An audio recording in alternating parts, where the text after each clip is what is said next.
Kim Jong-Un had talks with Xi Jinping ahead of his previous meetings with the US president. Does that add, do you think, speculation to the idea that there might be further talks with Donald Trump?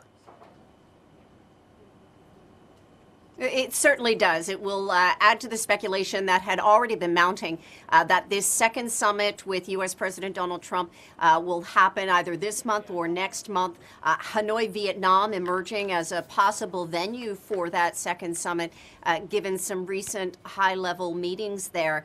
What this also does, this fourth meeting with Xi Jinping and Kim Jong-Un, cements the idea that Xi Jinping is emerging as an advisor of sorts to Kim Jong-un in forming his foreign policy, as well as further entrenching the relationship between China and North Korea. But overall, it does signal that this second summit is likely in the offing. Val? And given the standoff between China and the US still, how significant is this meeting between Xi Jinping and Kim Jong-un? Well, the timing is certainly no coincidence. The U.S. trade delegation is still in Beijing in the midst of their second day of talks with Chinese officials.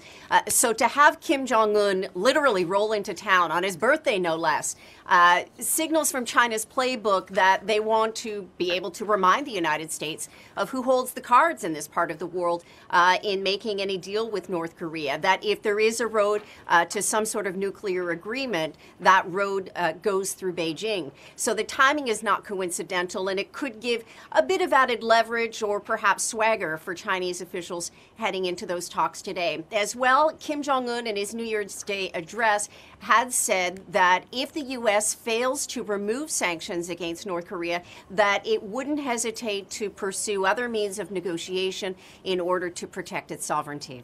Belle? And what about a denuclearization? Where are the talks there at? Well, to be blunt, they've gone nowhere.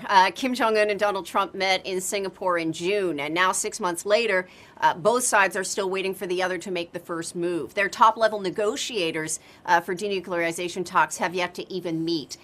So there are two minds emerging ahead of a possible second summit between these two men. First of all, it's seen as perhaps an effective way to move the process forward, that each of them could come to the table for this face-to-face high-profile meeting, each bringing concessions in order to push the process forward. The concern, of course, is that it could be just a little more than a reprise of the fanfare of the first summit that they had.